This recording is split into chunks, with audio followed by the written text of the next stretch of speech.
todos, todas. Com satisfação que a gente recebe o professor Antônio, lá da Universidade do Interior, Covilhã, Portugal.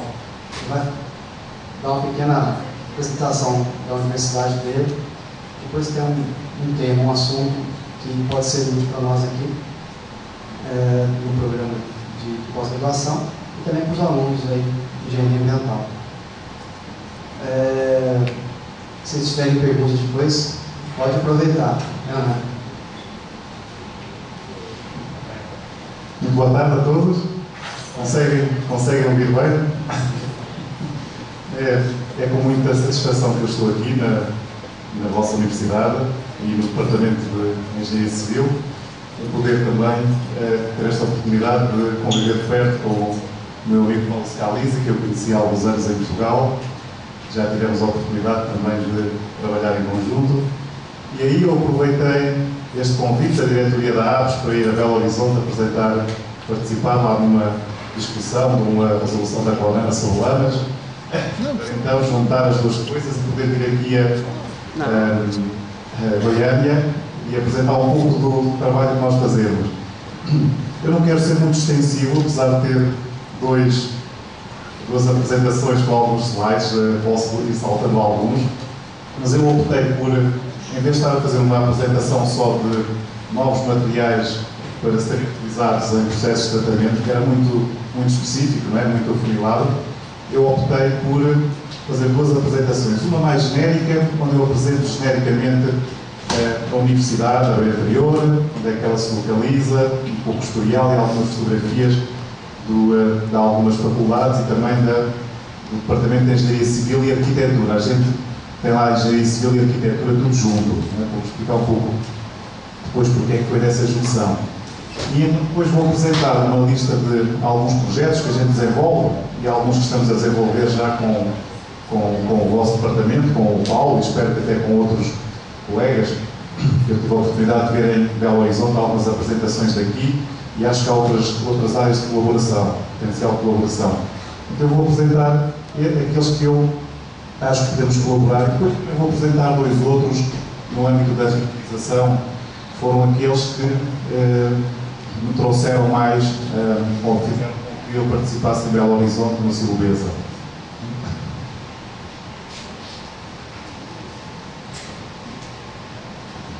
Já está aqui.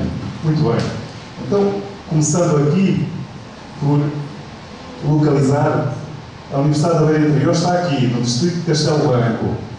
Lá é tudo pertinho, não é? Vocês estão vendo Portugal, é mais ou menos como Pernambuco ao contrário, não é?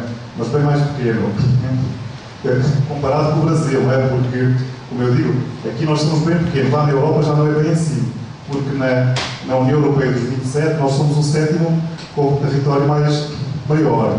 Portanto, aí tem muitos países como a Holanda, a Suíça, né? A Bélgica, que são 3 vezes menos da nossa área, ou 4 vezes menos. E, portanto, a Universidade localiza-se aqui, fica a uns 300 km de Lisboa e fica bem junto da Espanha. Nós temos 100 km para Salamanca e temos 300 km para Valladolid. É a mesma distância para Valladolid, muito mais perto para Salamanca. Portanto, estamos muito bem na fronteira, já não existe fronteira, não é, atualmente, mas bem próximo do território de Espanha. Ora, esta universidade foi criada quando se deu o 25 de Abril em Portugal, em 74, e então Portugal recebeu cerca de 1 milhão de retornados das ex-colónias em África.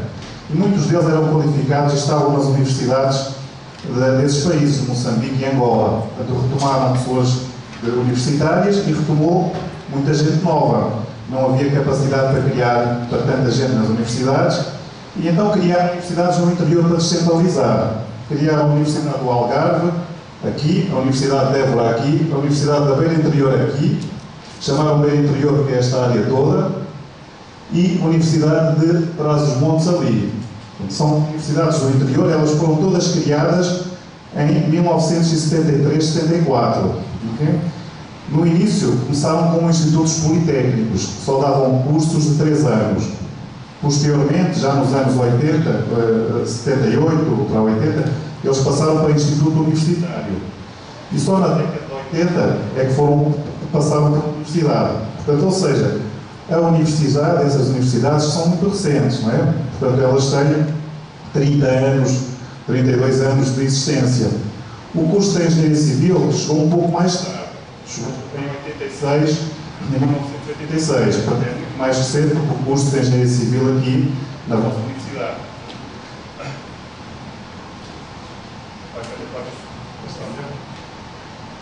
Conseguiu um ponto na roda.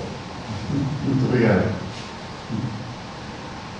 Vou passar aqui um pouco à frente para ver algumas fotografias.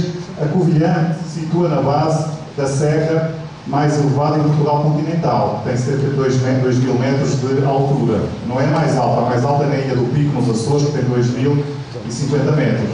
Mas em Portugal continental é esta. Como podem ver, é uma serra que está coberta de neve no inverno. A gente tem lá as portas de inverno, mas na cidade não. A cidade está à cota 600, desenvolve entre a cota 600 e 800. Neva, por vezes, no inverno, mas não é uma cidade com muita neve. Agora, em cima, sim, quando a gente chega aos 1.200 metros, 1.500, 2.000, aí está tudo cheio de neve no inverno. Portanto, é uma característica da região. É uma região com um parque natural muito vasto, muito extenso, portanto, pouco modificada do ponto de vista humano, a não ser as regiões, e muito preservada do ponto de vista ambiental. Aqui está um aspecto do centro da cidade. Portanto, é uma cidade que tem uma zona antiga, aqui é o centro, a prefeitura, está por aqui, nesta zona.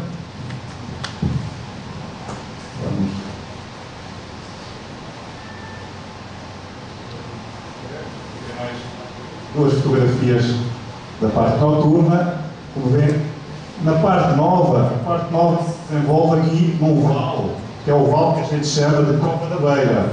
Desenvolve-se entre duas serras, a Serra da Estrela e a Serra da Gardunha. Então, todo aquele vale é o vale que está agora em expansão. É a parte nova da cidade, que é esta zona aqui localizada toda. Bom, é uma cidade pequena, apesar de ser estendida. A cidade tem 50.000 habitantes, portanto é uma cidade pequena e por isso também tem algumas vantagens em ser pequena.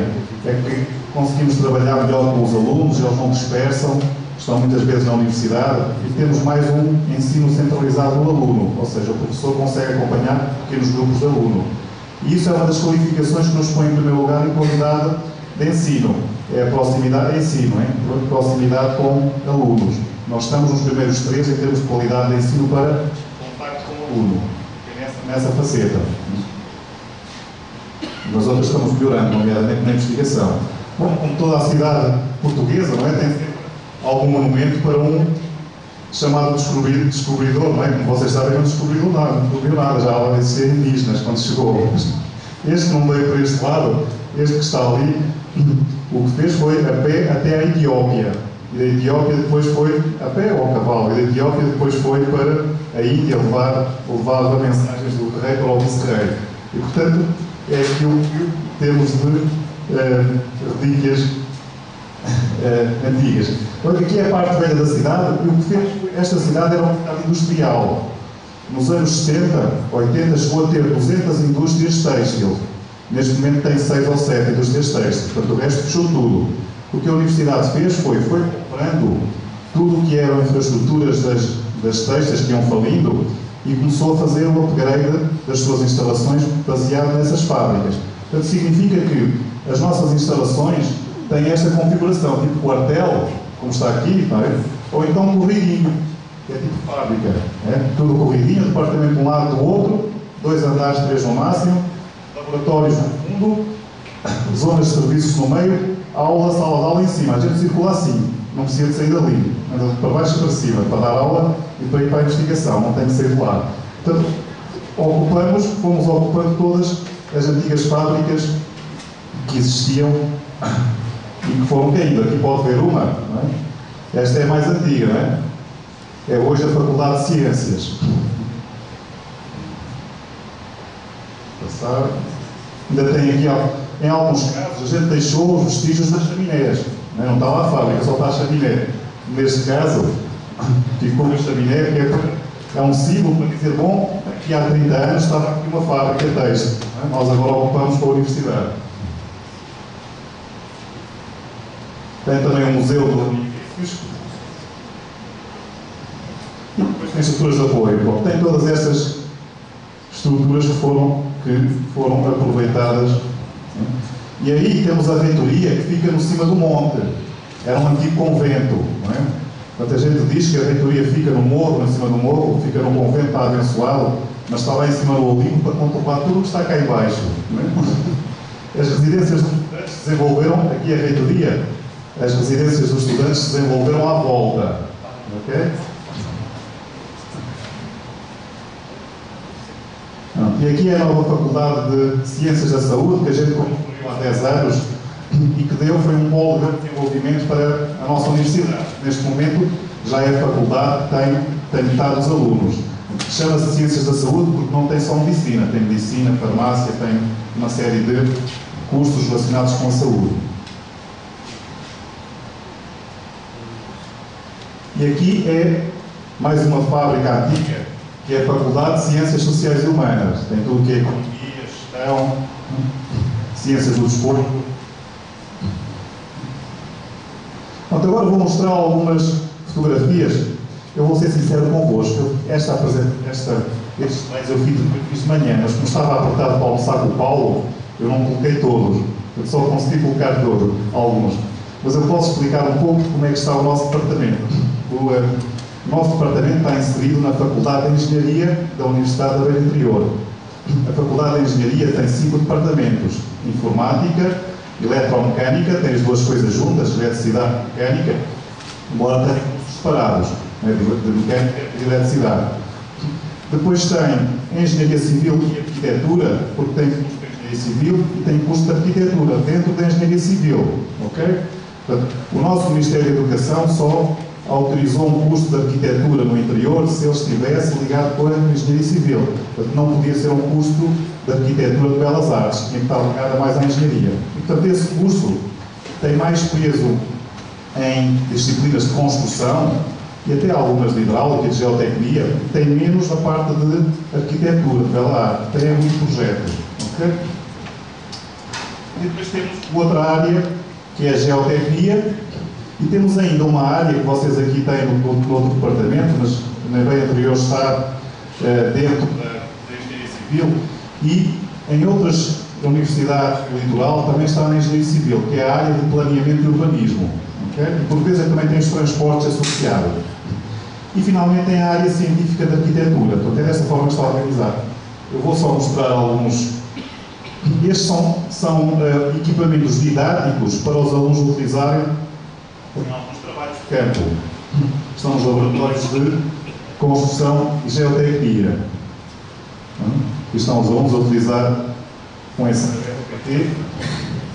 Depois temos o laboratório de hidráulica, que está inserido na área científica de hidráulica e ambiente. Dentro do departamento, inicialmente nós tínhamos a área de hidráulica e saneamento, mas há 10 anos a gente mudou para hidráulica e ambiente para ser mais abrangente, porque também tem impactos ambientais e tem também algumas outras questões de sistemas de gestão ambiental que também são abarcados pela área.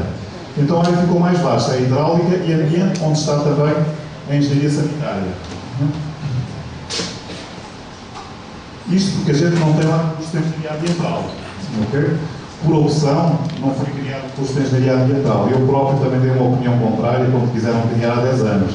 Entendi que, de acordo com o fluxo de alunos que nós tínhamos, que era assim, não tinha sentido estar a criar um outro curso, já havia muita oferta.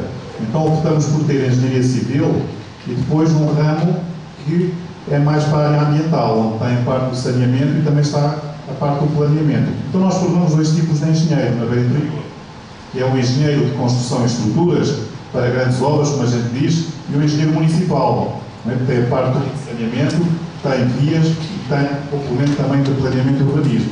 São os 2 tipos de profissionais que a gente produz. Tem um número de clausos muito baixo, mas é um número de clausos propositado, de 60 alunos, para saírem 30 a 40 por ano. Porque a gente não quer crescer muito. Nós temos 40 docentes para a arquitetura e engenharia civil. A gente não quer subir muito, porque depois pode ter que baixar, e baixar é sempre difícil, não é? Este é o laboratório de hidráulica, é um canal de 24 metros. Portanto, este é o canal principal e este é um canal mais pequeno que é utilizado essencialmente para estudos de investigação. Tem aqui o laboratório de saneamento, depois tem alguns equipamentos, eu só vou mostrar os equipamentos didáticos que nós temos para os alunos, alguns muito conhecidos convosco, não é? Balanças hidrostáticas, os meios porosos, tem a parte de planeamento de urbanismo e depois tem os equipamentos mais recentes que foram comprados no âmbito de projetos de investigação com sistemas de laser para determinar a velocidade de partículas. Okay? Então, esta foi a breve apresentação do departamento, muito breve, mas que serve para enquadrar onde é que eu venho, como é que eu sou inserido e estou a ver ali o Alexandre esteve em Portugal, não sei se chegou a visitar a beira interior, não? Não? Ok. É muito próximo lá para Guarda. Próximo. Teve próximo, ok. Bom, a gente também, além das universidades do interior, depois criou uma série de institutos politécnicos em cada capital distrito para desenvolver, que é o semelhante às universidades técnicas, não é? Que vocês têm aqui também no Brasil.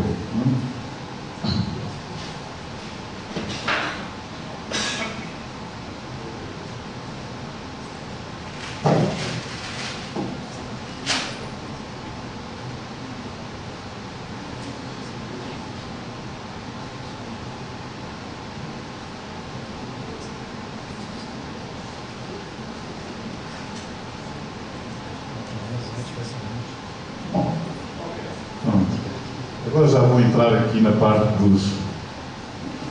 apresentação. Eu não vou falar só de materiais alterados artificialmente. Isto é o que temos feito ultimamente, já vamos perceber porquê, e que entronca um pouco na investigação que é feita ali pelo professor Paulo Scalisi, mas há outros campos que eu trago aqui que eu coloquei propositadamente porque podemos também colaborar no futuro. Portanto, materiais alterados artificialmente para a aplicação do processo de tratamento. Tenho perguntado aqui aos alunos se têm uma ideia do que é que eu quero dizer com isto.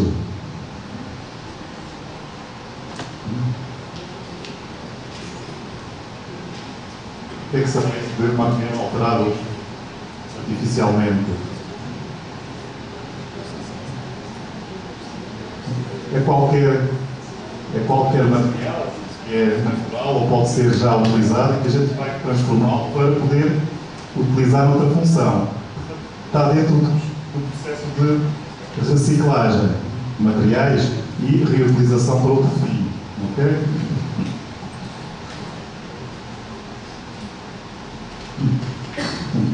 Como sabem, tem esse tipo de formação nas nossas disciplinas. Os processos de tratamento que nós dizemos, eu se utilizar uma linguagem técnica que não é vossa, por favor, que eu nem toda eu consigo apanhar, ok? Eu já sei, o lodo é lama, não é? Mas se houver alguma que não entendam, eu depois peço ao professor Paulo para dar o termo correto, ok? Portanto, aqui o que a gente tem é o processo de tratamento por filtração, nós chamamos por filtração, ou então, se adaptarmos o termo que vem da linguagem anglo-saxónica, é o tratamento por filme fixo. Portanto, significa que há um enchimento que é colocado num processo de tratamento, num tanque, que também usam por vezes a designação em engenharia do ambiente de reator biológico.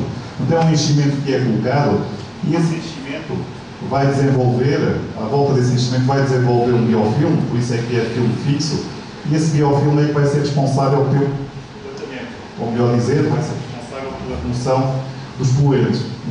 Mas é um sistema de filtração para todos os efeitos. Quem teve tratamento de água, olha para aquilo e entende que o escoamento, não é, o transporte, tem muito das leis físicas que se aplicam no tratamento de água. Depois tem um pouco mais de dispersão, um pouco mais de transporte advectivo, mas tem um bocadinho mais de massa que altera o transporte. Mas os princípios hidráulicos são esses. É um escoamento poroso, normalmente com regime laminar.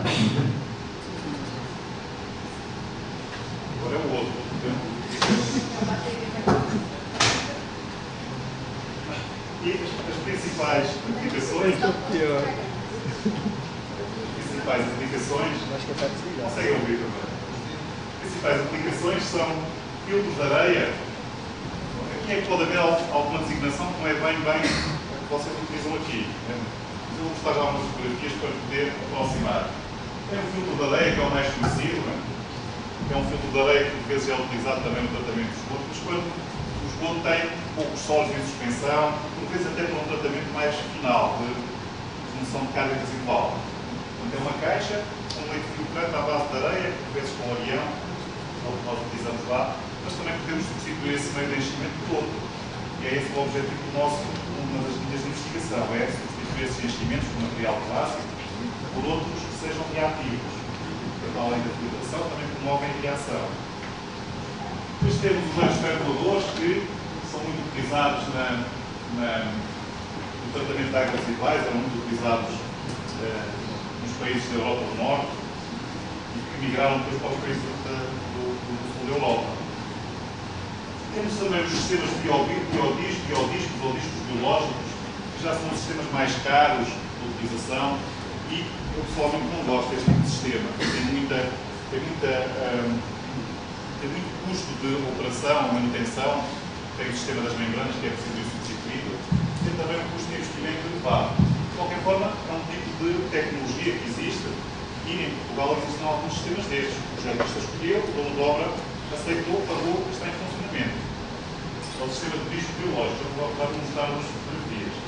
Depois temos os biofiltros, que mais não são um sistema muito parecido com este, o meio percolador, mas o meio pode estar todo submerso.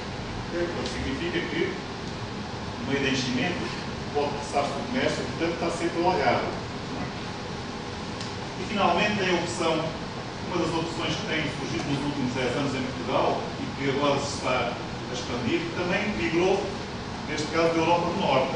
A Europa do Norte vai sempre em bombas soluções à Europa do Sul. E, portanto, essas soluções em Portugal, Itália, Espanha, chegaram sempre, são os países do Sul, mas chegaram sempre mais tarde. Okay? Mas chegaram tarde e chegaram bem, porque acabamos por chegar à conclusão que elas são muito mais benéficas para nós do que para eles. Temos temperatura mais elevada, em média, do que eles têm, então nós precisamos de leitos mais curtos para ter o mesmo rendimento, porque a cinética é mais rápida no nosso caso, vocês sabem disso, não é? Influenciada pela temperatura. Portanto, não precisamos ter, para a mesma dimensão de população, para as características semelhantes de esgoto, o nosso leito pode ser mais pequeno. Depois tem outra vantagem este sistema, é que agrada aos políticos. Porquê? Porque a população gosta, porque é um sistema ecológico. Tem pouco, não cheira muito, não tem muito mau cheiro, porque a alimentação e o fluxo é subsuperficial, portanto não está à superfície, dá para andar em cima do leito. Só está, o esgoto passa a cerca de 50 centímetros do topo, 30 centímetros, conforme o projetista quer colocar mais acima ou mais abaixo. Tem boa integração paisagística, a população adora este sistema. Hoje em dia, com as leis ambientais que houve, com todos os problemas que foram surgindo, a população cada vez se foi educando mais e agora não quer, ou dificilmente aceita, um sistema de lamas ativadas ou com esgoto à amostra se for ali ao lado, querem sempre longe. Os únicos sistemas que nós conseguimos aproximar mais da população são estes. Os outros a gente tem que colocar 1 km afastado, de preferência envolvido com uma cortina vegetal, para não haver maus cheiros e para não estar à vista. A população não gosta, não quer. Foi-se enraizando com este tipo de sistemas, não quer elevatórios que cheirem mal junto das habitações, não quer esgoto ao ar livre, muito menos, nem sequer claro. Tem casos que até na igreja o padre reclama porque cheira mal por causa da estação elevatória. Portanto, vocês imaginam, os nossos colegas da operação estão sempre com esse problema de lidar com a população.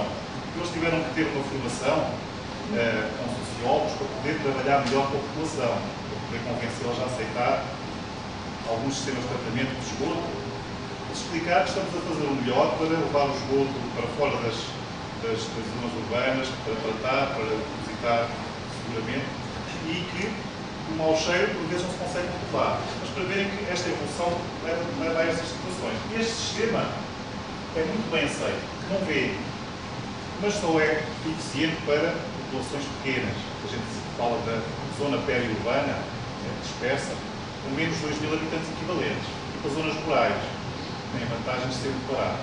Não serve para populações acima de 2.000 habitantes, 5.000, mas já não dá. E já vai para o ativado para o sistema. Sim, por exemplo, nós tivemos uma opção aqui há uns 15 anos, foi a Obrigado. Tivemos uma opção aqui há 15 anos que foi a seguinte. Aconteceu lá o que vai acontecer aqui. Os serviços de água e saneamento, nós agora separamos um pouco, serviços de água é só abastecimento. Saneamento nós chamamos para tudo o que sai. Então o que sai é esgoto e resíduos. Portanto, as empresas são de água e saneamento. Ou então, quando não tem o resíduo sólido, é águas e saneamento de água residual. Okay? Houve alguns termos que tecnicamente foram banidos pelo legislador aqui há cerca de 15 anos, embora a gente continue utilizando. Por exemplo, já não aparece mais nos manuais técnicos, na legislação, o termo esgoto, é água residual. Não aparece lixo, aparece resíduo sólido. A gente usa, não é? Os mesmos termos. Mas tem esta tentativa de adaptação ao termo, não é? Tentaram harmonizar. Essas empresas, são as empresas que têm a concessão dos sistemas, elas têm um tipo de modelo que é muito complexo. Se eu estivesse a falar isto agora, ficava aqui mais meia hora. Okay? Que é aquilo que também está a começar a acontecer no Brasil. Portanto, o que vai acontecer é que vão começando a partilhar as empresas para fazer a gestão dos sistemas. Uns vão fazer sistemas de gestão só e operação das redes, chamamos em baixa, outros fazem do reservatório para trás quando é de águas e na estação de tratamento para a frente, quando é de esgoto. E o que houve foi uma indicação da empresa-mãe, da holding, que a gente lá chama Água de Portugal, que tinha a maior parte das empresas concessionárias, não tinha todas. O privado também tinha algumas, mas tinha algumas. Os municípios também tinham algumas que não quiseram entrar nesse sistema. Portanto, havia uma rede muito complexa de gestão. Então, para harmonizar, foi difícil, para tentar responder à sua questão, foi difícil harmonizar o que é que a gente ia fazer para os pequenos sistemas. Nos primeiros 20 anos, a partir de 95, quando a gente fez os primeiros, foi obrigado a fazer os primeiros sistemas, o que foi atacado foi os grandes sistemas.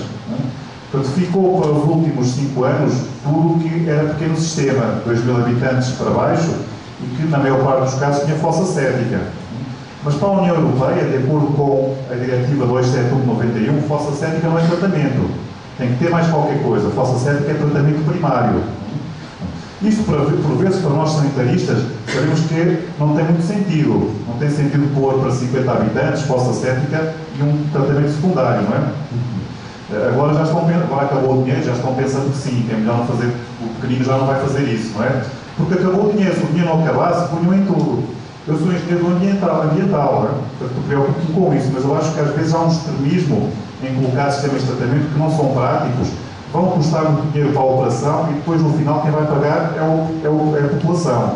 Tem esse reverso. Porquê? Porque muitas vezes ficam sobredimensionados. Então foi decidido, na maior parte das empresas multimunicipais pertencentes ao Grupo Água de Portugal, que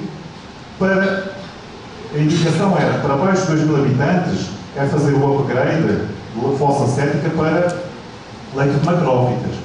Quando não há fossa séptica, então a opção pode ser tanque imóvel com leito de macrófitas. Quando existe sistema antigo com leito percolador, tira o leito percolador, põe leito de macrófitas. A solução indicada era essa. Não era obrigatória, mas era indicada. Para cima, tudo o que é para cima de 2.000 habitantes, até 5.000 fica a opção do projetista ou então do dono de obra. Leito percolador ou lama ativada, lodo ativado, que vocês dizem aqui. Para cima de 5.000 habitantes, lodo ativado. Okay? Portanto, era essa a indicação para harmonizar, né? Para pôr mais ou menos da mesma forma. E surgiram então estes sistemas. E depois há também os sistemas híbridos, eu acho que já dei cabo do apontador, há também os sistemas híbridos que são sistemas que têm um enchimento, mas está tudo mexido, ok? Eu tenho aqui algumas fotografias do filtro de areia, vou passar rapidamente. O filtro de areia funciona como se fosse uma ETA, uma estação tratamentária. Você olha para aqui e pensa que isto é um filtro de ETA. Não é. É ETA, é de tratamento de esgoto. Okay? Mas é para afinação, com efluente que tem carga de sólidos inferior a 50 mg por litro.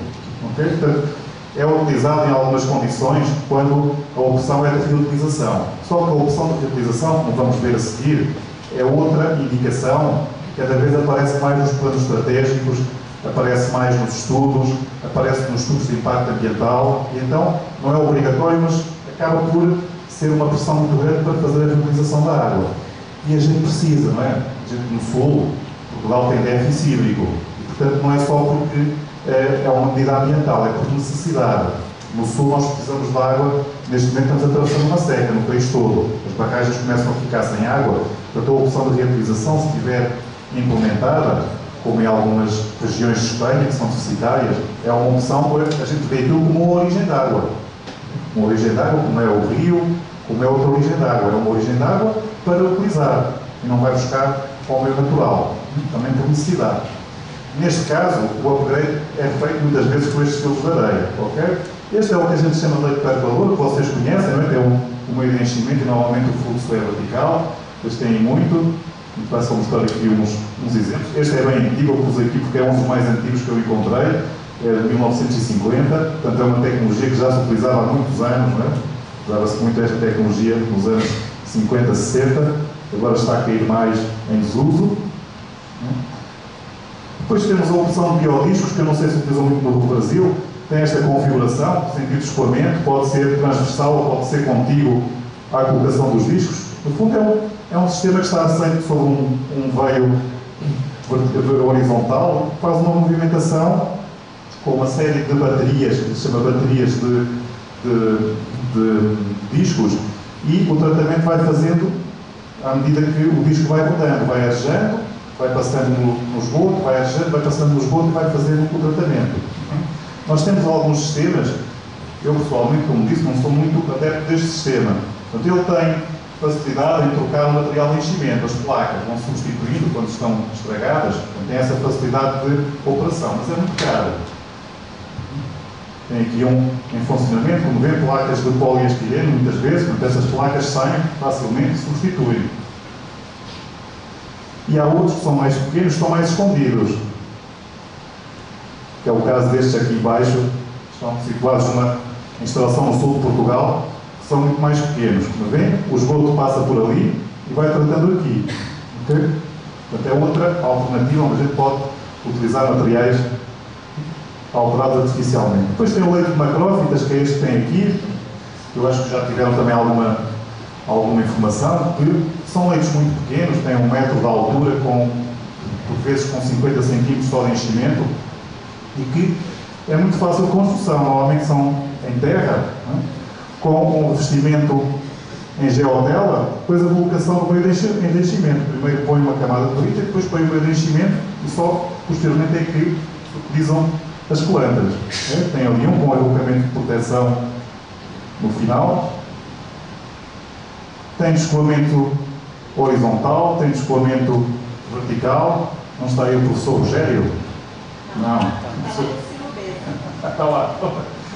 Eu depois ouvi lá no Silvestre que ele tem alguns trabalhos sobre isso, ok? Portanto, o vosso professor Rogério pode explicar mais pormenorizadamente como é que eles funcionam. Tem alguns para tratamento de efluentes industriais também dá para tratamento industriais. E reparem que o tamanho é bem mais pequeno do que uma lagoa de estabilização. Okay?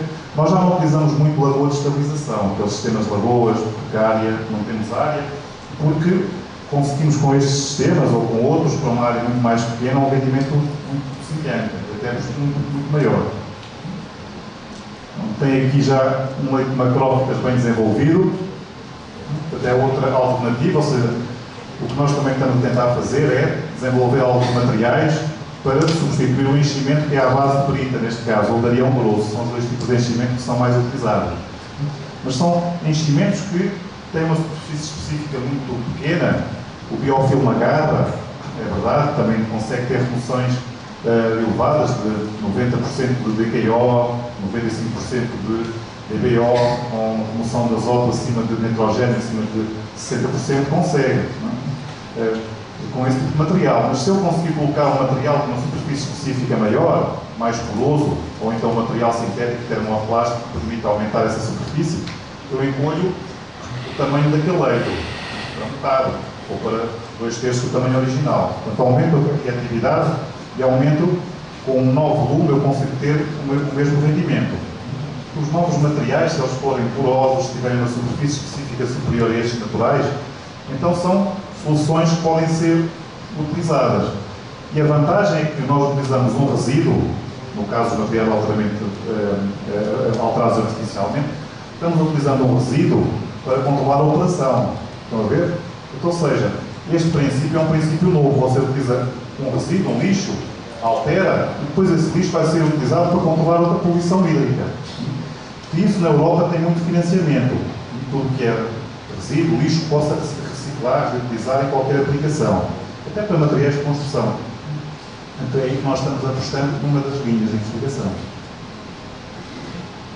Passando para a frente. Estão a ver? Esta é uma instalação que eu comecei a monitorizar em 2007, desde o início, com uma empresa concessionária de água. Ele utilizou 2 leitos macrófitas, que ainda estavam no lixo, com o enchimento à base de uma leca, mas é uma leca que foi alterada. É uma leca que foi produzida com uma parte do lodo industrial. Então, a empresa que produziu esta leca, ela produziu da mesma forma que produz a leca normal, é uma argila expandida. Mas não tem só argila, tem lá dentro também um lodo residual que permite incorporar uma parte residual e utilizar menos argila. Então, este princípio que vocês estão a ver, se eu desenvolver um material que era todo à base de argila, mas que eu incluo parte desse material, de outro material que era lixo, que era resíduo, e que tenha o mesmo efeito, embora possa não ter as mesmas propriedades que tinha o anterior, mas para aquela aplicação serve perfeitamente, porque eu não preciso de uma grande resistência mecânica, eu preciso de uma eficiência mecânica muito baixa. Eu aí estou a reutilizar um resíduo e, por outro lado, estou a utilizar menos material da terra. Não estou a usar tanta argila. E esse princípio na União Europeia tem financiamento. Se eu provar que estou a desenvolver um material, que estou a tirar menos granito, menos brita da terra, não é que é um material que existe, é muito, não é? A gente até pensa, puxa, isso há em todo lado, sim, mas se eu provar que não estou a tirar, porque vou reutilizar o que já existe, e se eu juntar a isso ainda o que está no lixo que eu tenho que colocar em qualquer outro lado, então aí eu sei que tem financiamento. É dos projetos de investigação, está nas linhas de investigação da União Europeia e que é incentivada. Portanto, a reciclagem é muito utilizada. Não é só para saneamento, também tem isto aplicado em recuperação fluvial de rios. Okay? Utilizando materiais nos leitos dos rios reciclados para aumentar a autodepuração dos recursos de água. Também tem muito desse tipo de projetos para reabilitação fluvial.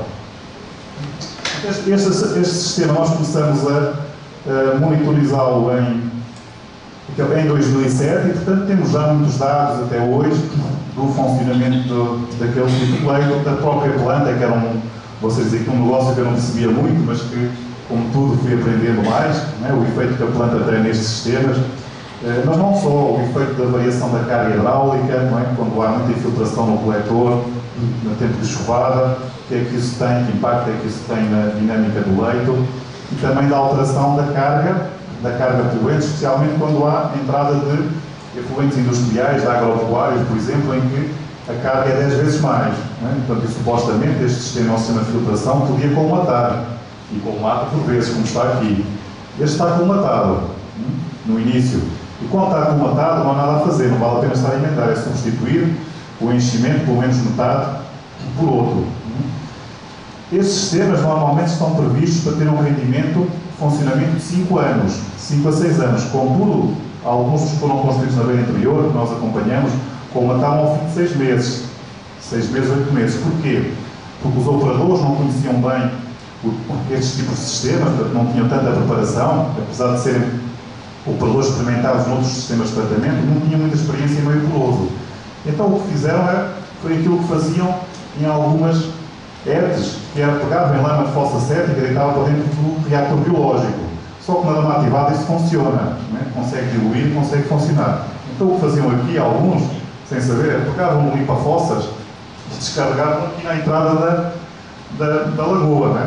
Claro, colmatavam logo o leito. E, portanto, houve algum destes casos, nós também tivemos este cuidado de ir educando e de ir alertando para não fazer determinado tipo de práticas. E também aprendemos muito com eles. Né? Eu aprendi muito da parte da planta, que era aquilo que eu percebia menos. Como cultivar, quando cultivar, como é que tipo de raiz é, o que é o rizoma, como é que se desenvolve, como é que se dão as trocas de massa dentro dessa zona, que é muito complexa. Isso foi também um processo de aprendizagem. Como vê, a gente está sempre aprendendo e vai juntando conhecimento uns com os outros. Este é um sistema de bom funcionamento. E aqui temos só um exemplo de um sistema híbrido que na designação anglo-saxónica eles chamam MPBR, que a gente lá chama de leite móvel. Portanto, é um sistema híbrido porque tem um meio de enchimento, mas é agitado com uma turbina, por exemplo, okay? Com um sistema de difusores. Outros materiais clássicos mais utilizados são estes que estão aqui. Estes são os que mais se utilizam em Portugal, portanto, são os clássicos naturais. Não é? E também é estes que se pretende, a médio prazo, substituir, mas por material reciclado, seja diretamente, ou reciclado diretamente, ou seja, eu pego nele, não tem alteração, tem só um pequeno tratamento para eliminar alguns resíduos e aplico diretamente, como por exemplo, lodo de ETA. Pode usar lodo de ETA para tratamento de esgoto. O professor Paulo Cálice tem projetos com isso. É uma reutilização direta do resíduo. Ou então eu pego nesse material e eu altero. Pego nesse lodo, eu altero. Além desse lodo, eu posso utilizar, por exemplo, escórias, cinzas, ou então lodos de exploração mineira. Vocês têm muita mina aqui, nós temos lá algumas. Aquele resíduo de minas que tem um impacto ambiental muito considerável, tentar utilizar para algumas aplicações. Por vezes não se consegue aplicar diretamente na construção tudo, porque não está propriedades para os betões ou para as argamassas que sejam aplicáveis. Então vamos tentar transformá-los para aumentar um pouco da resistência. E aí esses materiais dá para aplicar, não só aqui, como também em obras de construção. Dá para utilizar dessa forma. Portanto, estes materiais, o objetivo é saírem, quando for necessário substituir o meio de enchimento, não é tirar tudo, quando for necessário substituir, eles têm que ser substituídos de tempos a tempos, em vez de meter outra vez seixo rolado ou pedra rolada, ou meter outra vez brita calcária ou brita granítica, a gente vai tentar substituir pelo reciclado. Os materiais naturais são estes, não é? Que vocês conhecem, tem ali a brita granítica ou gravilha, tem aqui algumas das aplicações que vocês conhecem, eu aqui até trouxe do poço de infiltração, que é para sistemas de pequena dimensão, não é? De aplicação rural, mas também aqui este material pode ser aplicado, não é só para aplicar no sistema de tratamento para uma população mais elevada, pode ser também para localmente, para uma unifamiliar, também pode ser para isso. Aqui tem o seixo rolado, que é utilizado, não é? Que tem aquela dimensão, vai entre os 60 mm a 120, é o que nós usamos lá. E depois tem os novos materiais. Okay? Os novos materiais, há um deles que é alterado artificialmente, que é o chamado geopolímero. Depois há a leca, que também é alterada, não é a leca que é utilizada na construção. Vocês conhecem, é uma leca que é alterada, e neste caso já é um material que é produzido por algumas empresas multinacionais. Aqueles que fabricam a leca já produzem a leca alterada. Okay? Porque introduzem elementos residuais que, por vezes, alteram o pH do enchimento, e então o pH do enchimento, se for alcalino, por exemplo, tem muita aplicabilidade para tratamento de efluente industrial ácido. Né? Faz o buffer e compensa o pH. Já há essa tecnologia disponível. Esta aqui já está comercializada, já está numa boa direção.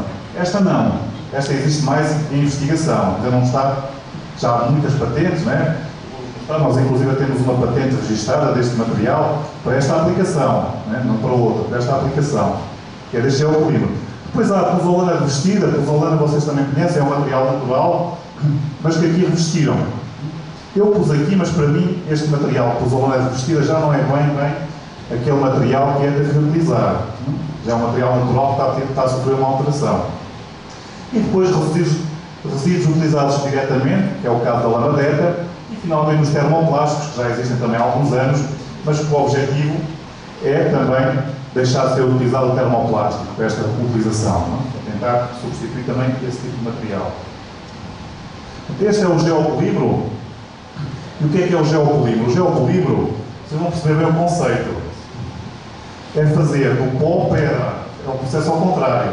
A gente pega num pó, num resíduo, e transforma em pedra. E não é nenhuma novidade.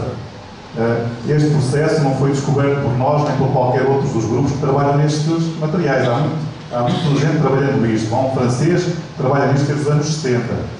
O princípio é o mesmo que se acredita que os egípcios fizeram para fazer as pirâmides. A teoria não é completamente aceita. Há um grupo de investigadores, arqueólogos, que entendem que aquelas pirâmides foram feitas trazendo blocos de longas distâncias e construindo, e há outros que dizem assim, não foi nada disso. Isso não era viável há 3 mil anos atrás. O que eles fizeram foi pegaram em argila, em lama aquilo, utilizaram um produto semelhante à cal, misturavam, transformavam aquilo num material durável. E aquilo ia, com um tempo de cura de 1 mês, 2 meses, e ganhando resistência suficiente para poder fazer construção. Mas agora falta provar cientificamente, já há vários estudos sobre isso. Nós também acreditamos que tem muita similaridade esse tipo de processo. Então, este processo que está aqui, como vê, com esta cor, porque o material que é utilizado tem ferro e tem também características, em termos de aluminossilicatados, muito semelhante à argila, tem esta coloração, mas tem coloração diversa. Okay? Portanto, reparem porque é que estes materiais são muito olhados como um potencial uso para reutilização. Na União Europeia, cerca de 65% de resíduos, vocês veem aqui, esta mancha cinzenta, são resíduos minerais. Portanto, há aqui muito resíduo que está a céu aberto, que está no ambiente, que está no meio ambiente, e que não vai enterrar aquilo em aterro sanitário, vai tentar reutilizar aquilo. Está neste momento confinado, mas vai tentar reutilizar. A opção aterro sanitário também vai estando banida. Ela atualmente só serve para pôr aquilo que ainda não pode ser reciclado. Mas muita gente na União Europeia, inclusive eu acredito que quando chegar à altura dos meus netos, e acho que ainda vai ser para a minha vida terrena, espero que sim, eu acho que nós vamos abrir os aterros sanitários, sacar o que está lá para reciclar. Vai chegar a um ponto que os nossos netos, as 2 gerações a seguir, vão começar a fazer isso. Portanto, acreditando nisso, estamos já neste momento a tentar contribuir para essas gerações vindouras, para não terem que andar a abrir muito e a terem muito mais trabalho e gastar muito dinheiro a fazê-lo. Vamos tentar nós deixar as bases para eles fazerem. Então, toda a gente sabe que o processo de reciclagem e reutilização só daqui a 50 anos é que está todo arpelhado. Neste momento tem muita dificuldade em produzir. Nós temos é que tentar aumentar essa possibilidade. E, portanto, tudo o que seja resíduos, nós olhamos para aquelas pilhas que eu vou mostrar dentro de pouco e, bom, aquilo é um resíduo, tem um impacto ambiental considerável, mas a gente não vai enterrar. Agora vai ficar ali, vai proteger, não vai deixar mexer. Vai monitorizar a qualidade da água para ver que impactos é que está a ter. E vai tentar arranjar uma opção para reutilizar. É o que nós temos aqui. Estão a ver? Isto são resíduos de minas de wolframio que a gente tem lá na Covilhã, numa exploração mineira de tungstênio. Portanto, são pilhas e pilhas de extração dos últimos 100 anos. A milha começou a ser extraída há 100 anos. Portanto, o impacto da paisagem é um impacto muito considerável. Uma das aplicações que nós estamos a tentar fazer é com estas pilhas de resíduos que estão aqui, é tentar reciclar, não só para isto, para várias aplicações. Esta que eu vou mostrar é uma possível. Mas é utilizar este resíduo, que é um alumínio silicatado, ele tem propriedades reativas como tem uma argila e consegue produzir um material. Também tem problemas, tem. Porquê? Porque tem metais pesados. Este resíduo tem arsénio, tem cádmio, tem zinco, vem associado à extração mineira. Muita gente sabe disso, mas não é por isso que não vai olhar para reciclar. A gente tem que tentar fazer um processo que promove o encapsulamento desse material e ter a certeza que ele não vai chiquear durante a sua utilização. E por isso é que a investigação às vezes demora 5 anos, 10 anos. A gente tem que ter a certeza que não chiqueia aquele material, porque sabe que tem aquilo e pode ter um impacto ainda maior se estiver a reutilizar sem saber os seus efeitos, quer na saúde pública, quer no próprio ambiente. Okay? Portanto, eu estou aqui a dizer que aquilo é um resíduo, mas também tem lá algum material que tem potencial para ter efeitos negativos no ambiente e na saúde pública. Então, eu vou passar aqui rapidamente. A gente utiliza uma ativação alcalina do material após secagem, depois com graus diferentes de calcinação e primeiro produz, nós chamamos lá de torvete, vocês aqui chamam de amostra, né? Para ensaiar, né? Com os cubos standards para fazer um ensaio de material e depois é que passa para o estágio seguinte do agregado, faz vários ensaios em água para ver a sua resistência, para ver como é que varia, e depois é que faz a aplicação do material. Bem, aqui o material está, ali atrás é o material recolhido após a utilização para teste, e depois aqui pode-se ver um processo que a gente chama de colonização, onde vê o biofilme a desenvolver à volta do agregado. É o passo seguinte, não é aquele biofilme que promove o tratamento. Não é? Sem aquilo não tem, o agregado não funciona sozinho, não é só o passo de filtração, material de suspensão. Antes faz o processo de colonização que é poder utilizar. Bom, aqui temos já um sistema em pré-colonização, este é experimental, mas que se vê o biofilme a pegar à volta do material, porque ele tem uma porosidade suficiente para desenvolver.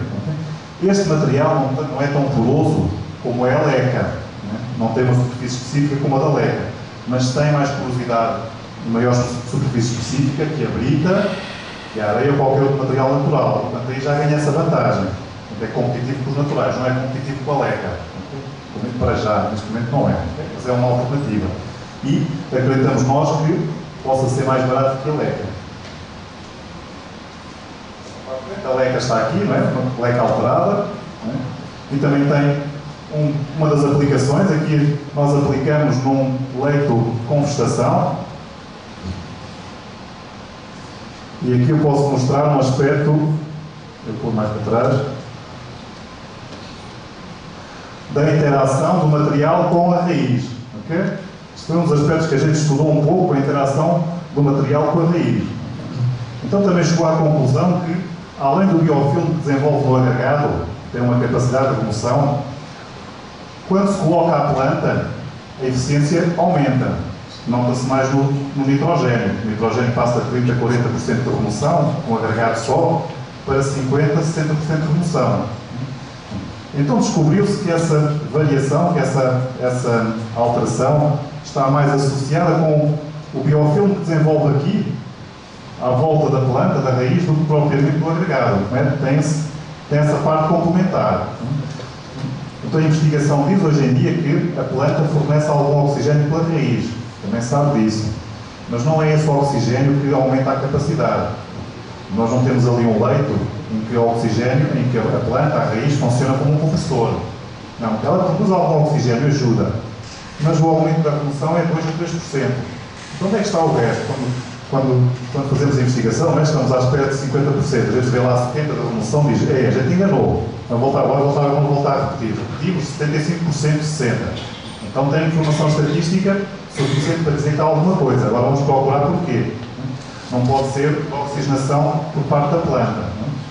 Portanto, temos que ir mais fundo, procurar e tentar saber com os especialistas o que é que se passa. Então, o que se descobriu foi que o biofilme que desenvolve aqui, à volta, utiliza o oxigênio que é libertado para fazer as alterações.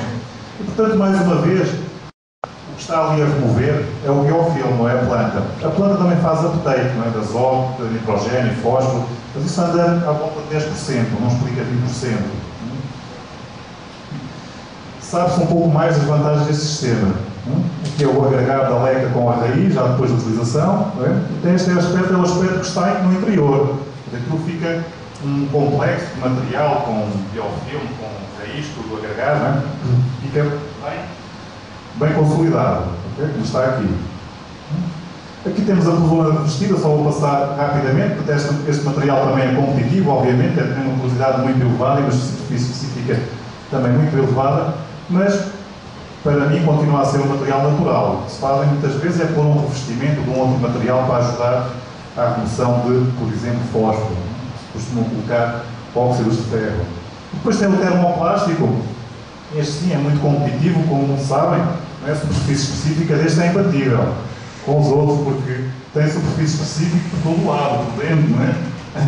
A configuração é tal que a superfície específica é muito elevada neste material, porque ele é muito competitivo, mas é um material plástico, não é? É artificial, sintético, mas é um material plástico. Tem aqui outro, não é?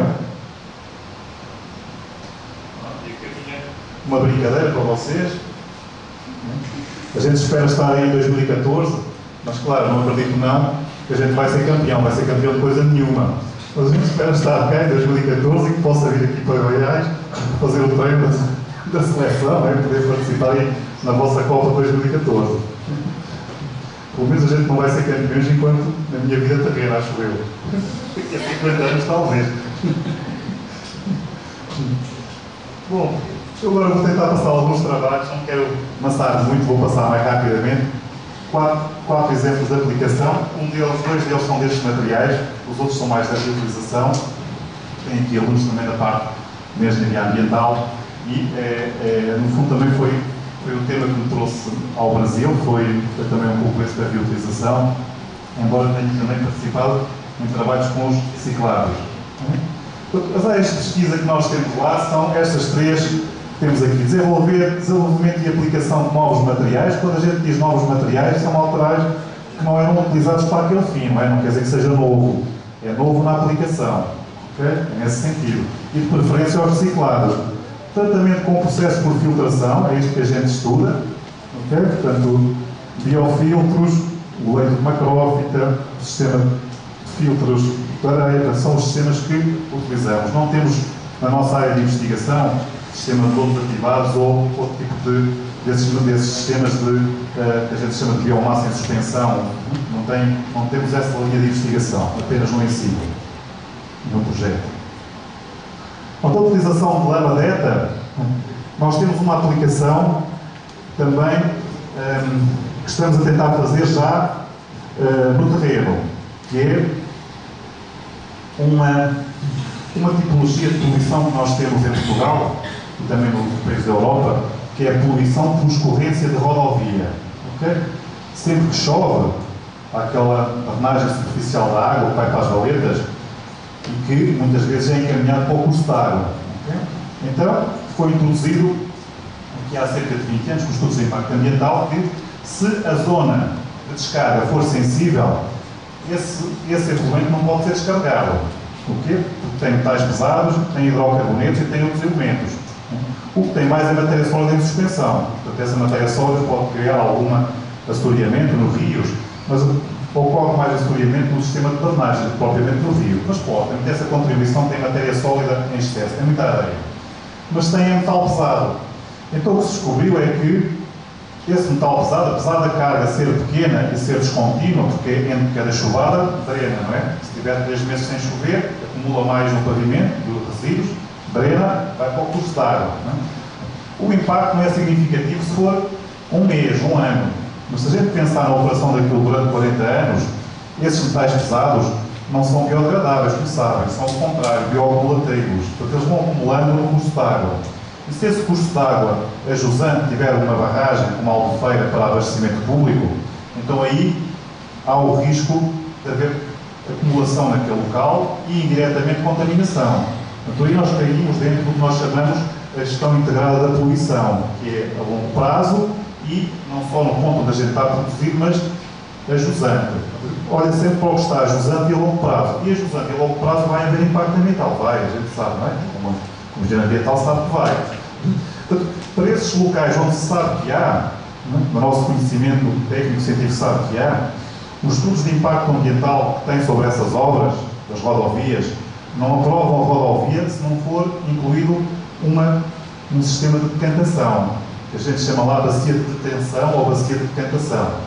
Essa bacia é uma bacia que tem um meio de enchimento e que, entre cada chuvada, promove a retenção da água. Da água da chuva passou na rodovia. Não é toda a rodovia, não é uma autovia com 300 km, não é? É só naqueles pontos que descarregam para a zona sensível, que está classificada. E aí tem que tratar, senão não é aprovado o projeto. Portanto, tem que tratar e depois tem que operar. Então, onde eu vi que podíamos aplicar era aqui. Porquê? Porque nós acompanhamos algumas dessas bacias que estavam instaladas junto da nossa cidade, que é uma zona sensível agrícola, portanto também é classificada como sensível.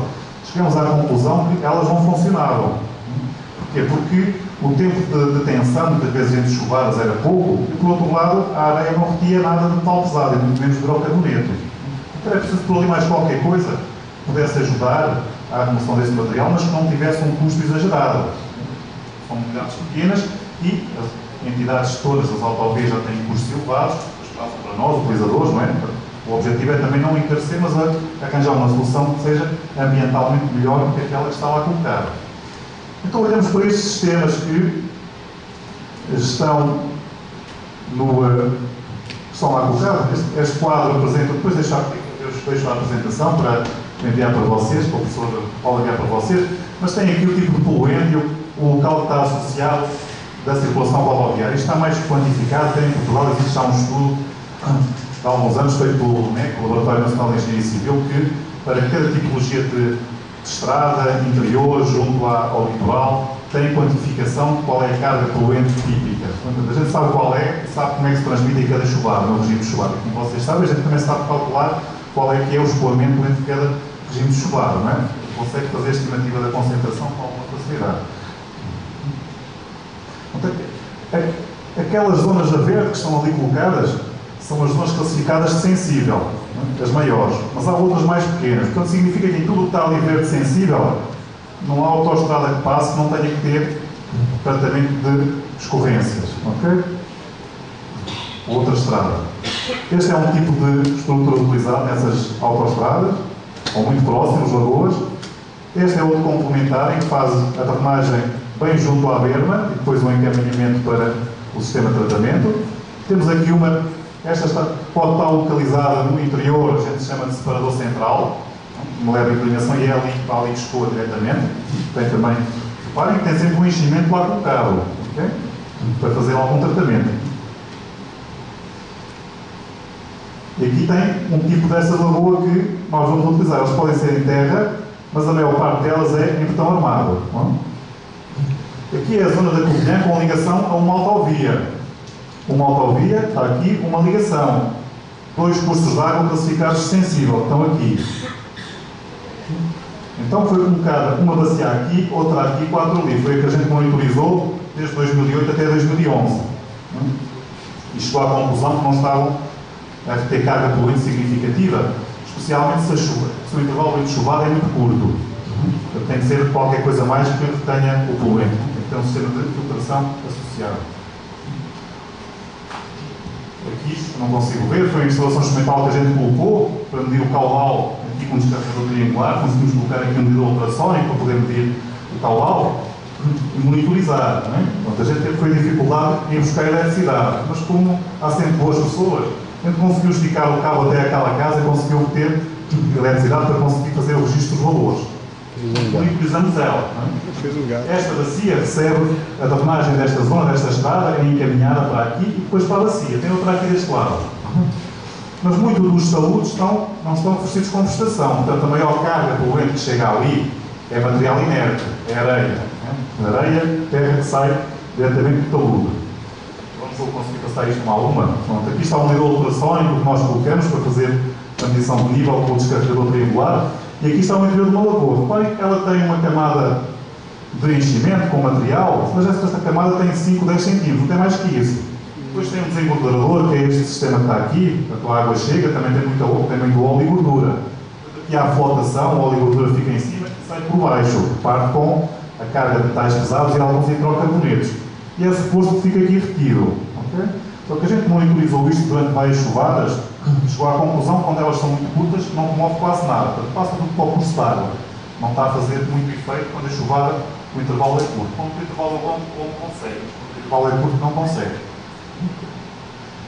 Também observamos, eu peço desculpas, podia estar a aparecer um slide cada vez, alguma fissuralização na estrutura. Portanto, ela estava com o assentamento e, portanto, já havia infiltração aqui em algumas zonas, especialmente no local de colagem da tela com a estrutura. Detectamos também alguns assentamentos na estrutura que não ajudavam ao tratamento. Aqui é uma das recolhas que nós fizemos em altura de chuva, não é? Como imaginam, é um trabalho chato de fazer. Trabalhar com os outros é difícil, Paulo, mas trabalhar à chuva não é fácil. Fica tudo molhado, fica uma confusão, caem as garrafas. É um trabalho muito árduo, difícil e mais, a gente tem que estar à espera que chova. Portanto, pode começar a chover às 5 da manhã, a gente tem que ver a previsão meteorológica, levantar às 4 e depois ir a correr para lá para apanhar a primeira chuvada. Porque o fluxo de poluente mais importante é o primeiro fluxo, okay? Até a primeira lavagem. Temos que apanhar a primeira lavagem. Portanto, eu tenho que chegar mais depressa lá do que o tempo de percurso da chuvada. Eu ligava porque era perto. Portanto, foi uma das aplicações que fizemos. Então, o que é que nós queremos lá colocar? Nós queremos lá colocar este tipo de lama delta.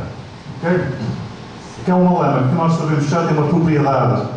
Portanto, é um alumínio silicatado, tem propriedade reativa. Já a própria constituição, sendo alumínio silicatada, ela pode reagir diretamente com alguns cationes e permutar, desde que a capacidade de troca catiónica seja favorável para aqueles metais. E ela é. Portanto, a própria estrutura já poderia permitir alguma remoção. No entanto, algumas destas lamas delta, como vocês sabem, também têm carvão ativado, que é utilizado no tratamento da água para remover compostos.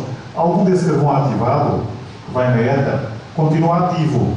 Portanto, ele tem sítios ativos que não foram utilizados quando no tratamento da água. Bom, então se tem sítios ativos, se a gente reutilizar aquilo outra vez, esses sítios ativos podem ficar ocupados.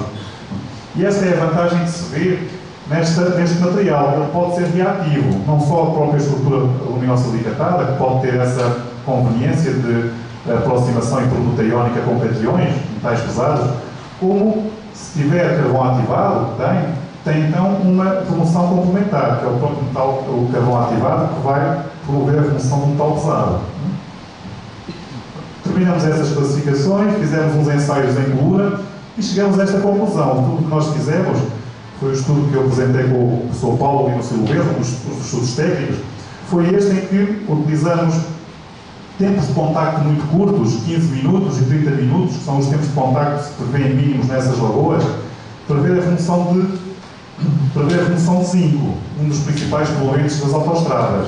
Estes são os principais poluentes da autoestrada.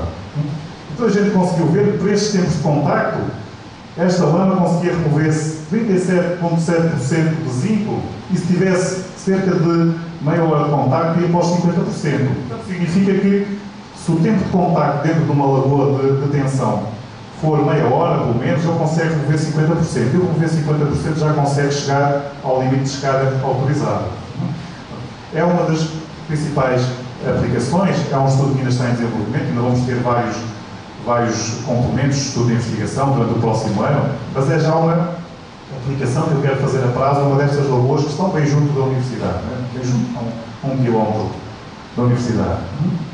Bom, eu aqui vou mostrar também só um dos estudos que eu acho que também podemos potenciar alguma colaboração com o vosso departamento, que é a utilização destes materiais em tratamentos com wetlands, em que, como vemos aqui, este foi o início do arranque, em que nós pusemos a leca alterada. Passados uns meses, em que a planta aqui demora a pegar, porque é um material que é muito móvel, é leve, e então ela não está bem no início. Por vezes a gente chegava, passada uma semana, quando havia umas chuvadas, chegava à época e o que via era a metade das plantas estavam viradas com a raiz para cima. Portanto, o leito era móvel, não tinha ainda absorvido a água, ela demora cerca de um mês até absorver água suficiente para poder estabilizar. Então aquilo era muito fácil, com um bocadinho de subida do nível, saía para fora e as plantas viravam. Quando nós chegávamos, tínhamos que voltar a colocar as plantas. Portanto, demorou cerca de 6 meses até pegar. Depois demorou mais tempo até começar a colonizar. Reparem que aqui é passado 8 meses para um ano, foi na primeira primavera de 2008, e aquilo que se via é que ela colonizava num ponto, mas outros não colonizava, era heterogénea. Portanto, aqui não podia ser colmatação ou caminhos preferenciais, porque o leito era novo, era o próprio material. Bom, mas ao fim de 2 anos já conseguia ter a colonização completa. Portanto, aqui nós tivemos uma boa colonização ao pé do ano. Avaliamos o efeito, mostro aqui rapidamente, peço desculpa, eu peguei isto à última hora, não traduzi, mas fizemos alguns estudos sobre o efeito da variação sazonal da precipitação e do escoamento diretamente no coletor. O que temos aqui a verde é o que vocês chamam aqui a vazão de esgoto doméstico. É o que está a verde. É o perfil.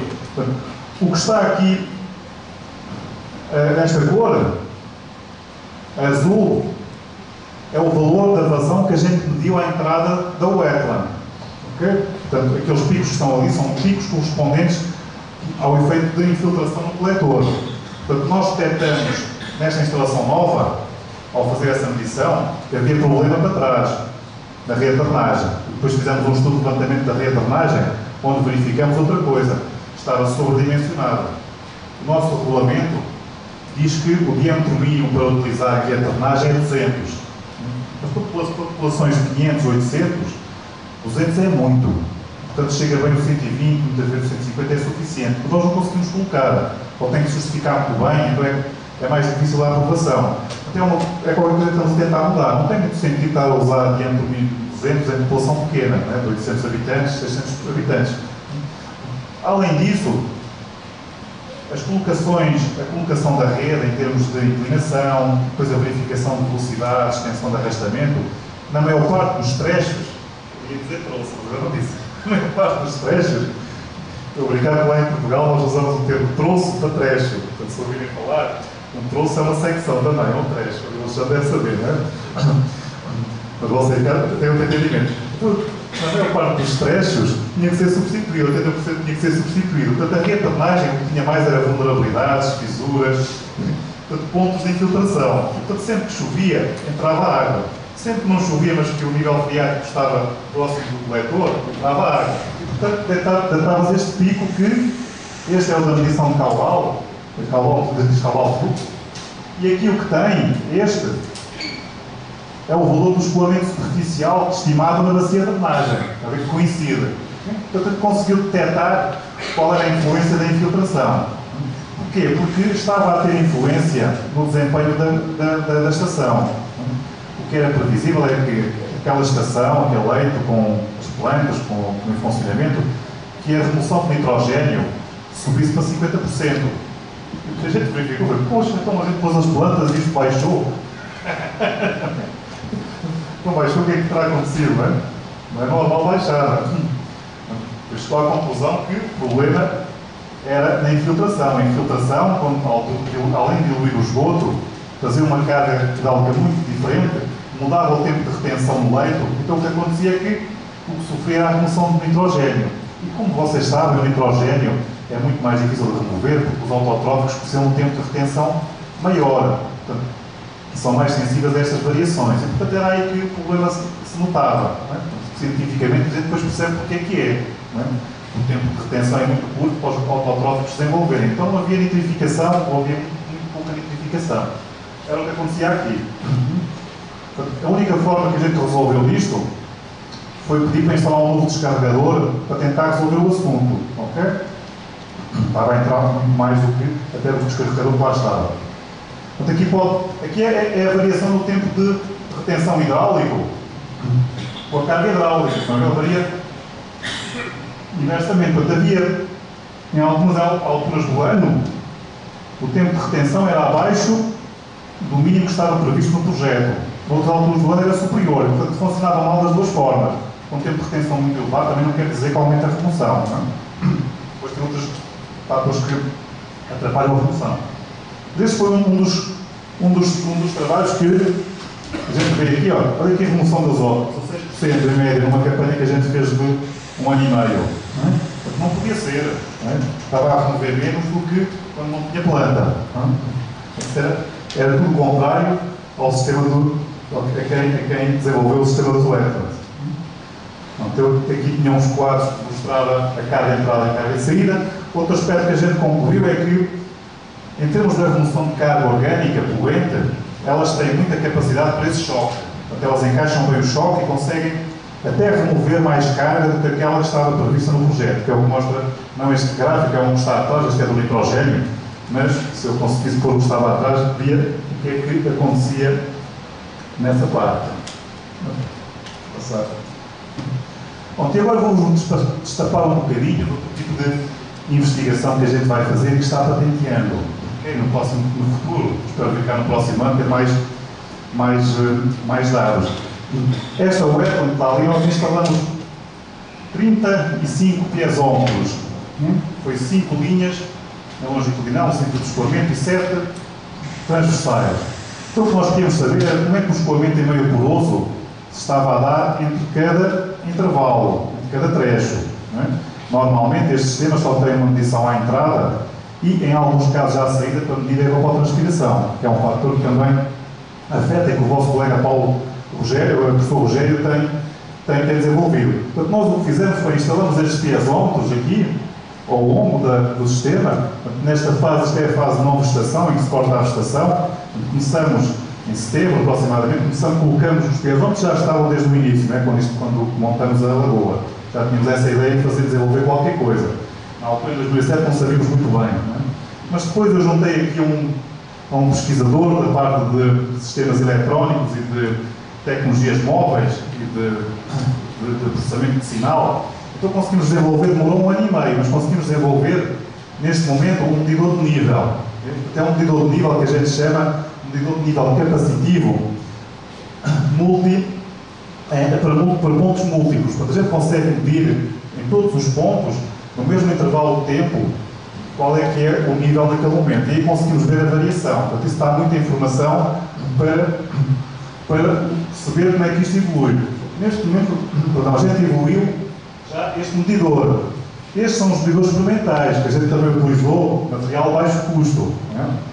O que fizemos neste momento foi pedir a patente provisória para poder ter aquele chip que eu vou-vos mostrar, que é onde está o segredo, ter um chip patenteado. O que permite isto já, então, este chip que está aqui dentro desta caixinha, o segredo está aqui nisto. Não é? O resto é uma medição de nível como qualquer outro, tem que ter um descarregador e pegar na curva de vazão. Portanto, mas o que tem aqui é uma pequena pilha, tem que ter energia, não é? Uma pequena pilha, uma caixa simples, e depois tem um sensor, que está aqui, e aqui tem um medidor que faz o registro. Este medidor é deixado em qualquer ponto e mede e registra qual é o volume, qual é a altura, né, o nível. E assim consegue medir os pontos todos, ao mesmo tempo em cada intervalo de tempo. Agora estamos aperfeiçoando um pouco. O que é que a gente precisa aperfeiçoar? A pilha, porque a pilha só dura 3 semanas. Né? Todas as semanas vamos lá verificar e tirar dados. A pilha só dura 3 semanas e também não é muito prático por uma pilha desta andar a substituir, não é? Porque é um material poluente e também temos uma restrição de diretivas com as pilhas. Vamos ter que desenvolver um sistema que consiga captar a energia elétrica para armazenar e depois poder alimentar o sensor, senão é um guarda-dados, ele tem que ter uma fonte de energia para guardar. Okay? Bom, mas já no mercado, e os nossos colegas da eletrotecnia desenvolvem sistemas em que você dá um passo, gera energia. E essa energia pode ser captada. Portanto, no futuro nós vamos ter telemóveis e sistemas desses em que são gerados por nosso movimento. Isso também já está em investigação, já existe, né? já aparecem programas de televisão. E aquilo que nós não podemos fazer é a mesma coisa. São projetos inovadores de tentar obter energia local para conseguir alimentar aquilo e não ir buscar uma fonte externa, né? Para desenvolver este sistema. Esse é um dos aspectos que estamos a tentar desenvolver, mas vai demorar uns 2 anos. Já sabemos que vai demorar uns 2 anos. O outro aspecto é tentar arranjar um sistema de leitura automática em que não precise tirar o sensor, porque a gente para tirar os dados tem que tirar daqui o data logger, meter aqui no registrador e passar para o computador, não é? Ou você tem que tentar arranjar um sistema, que também já existe em outras tecnologias, que é de fazer leitura automática. Portanto, repare, não dá muito para fazer aqui, mas é uma aplicação para sistemas de saneamento. Esse é o objetivo. O objetivo no futuro qual é? É monitorizar uma rede de armazenagem também, por exemplo. A gente pode pôr a caixa de visita um sistema desse, conseguir acompanhar a medição de nível. E é barato. Estes materiais nós desenvolvemos com pouco dinheiro. Fomos nós que desenvolvemos, não é? Até a soldadura foi feita por aquele engenheiro de eletrotecnia. Foi o que soldou este elemento todo. Não é? Claro que a gente demorou 2 anos até chegar a uma coisa que razoavelmente se pudesse apresentar. Mas é também um sistema dentro dos sistemas que se podem desenvolver que são ambientalmente aceitáveis, que não têm grande consumo de energia, que vão tentar buscar a energia que gera o próprio sistema e que têm muita facilidade e prática no futuro. A gente acredita nisso. Bom, eu vou rapidamente para concluir, só mostrar-vos aqui outro tipo de estudos que a gente faz, que é a reutilização de lodos, neste caso a reutilização de lodos de celulose, que tem grande aplicabilidade também promove a reutilização. Neste caso é uma empresa de celulose que está localizada muito perto da Covilhã.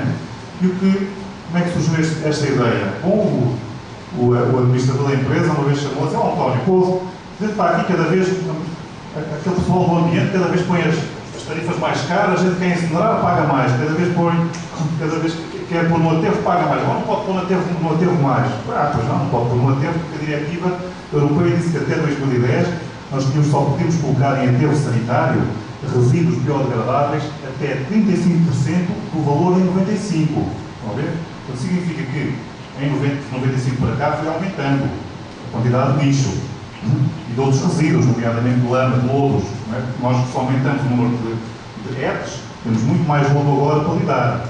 Mas não podemos pôr em aterro sanitário. Porquê? Só pode pôr uma fração pequena, que é 35% do valor que era colocado em 95. Portanto, o que vai para lá de fração orgânica é praticamente lixo urbano. Nem todo pode ir. Se atingir a cota, tem que saltar e pôr em compostagem. Né?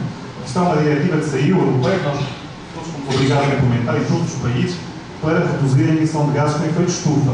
Portanto, este tipo de medidas, apesar de serem muito fortes no início, não é? Mexerem com toda a gente, com a infraestruturação, com a parte dos custos que é necessários afetar, com a população também, que ela também não gosta, não é? Estava habituada a fazer aquilo de outra forma, são medidas que depois na prática têm efeito. Porquê? Porque o que é que levou este tipo de medidas? A incrementar a reciclagem. Não podia pôr em aterro. A incineração também tem limites. Então onde é que tinha que pôr? Tem que reciclar. Foi o que fez esta empresa. Ela veio ter comigo e disse: olha, eu precisava de... A gente não pode pôr isso no outro sítio. Pode pôr na agricultura. Desde que a gente acompanhe bem as características do lodo. Isso eu posso fazer para você. Agora, arranjamos aí um especialista em agronomia que vai nos ajudar a fazer o estudo. Foi o que nós fizemos. Então chegamos à conclusão, com os estudos que já havia, que naquela região onde está a universidade, naquela cova da beira, existe um plano de regadio já há muitos anos, com infraestruturas, canais, barragens para regadio. Mas a agricultura decaiu nos últimos anos, porque a União Europeia pôs cotas agrícolas e o nosso país desprezou a agricultura. É um dos grandes erros que a gente fez. Agora está a tentar recuperar, mas vai demorar 10 anos. Também não formou especialistas suficientes. Foi um grande erro. Não é? Portugal, aqui há 20 anos, produzia cerca de 50% a 60% do que comia, só ia buscar 40% fora. Agora vai buscar 85% fora.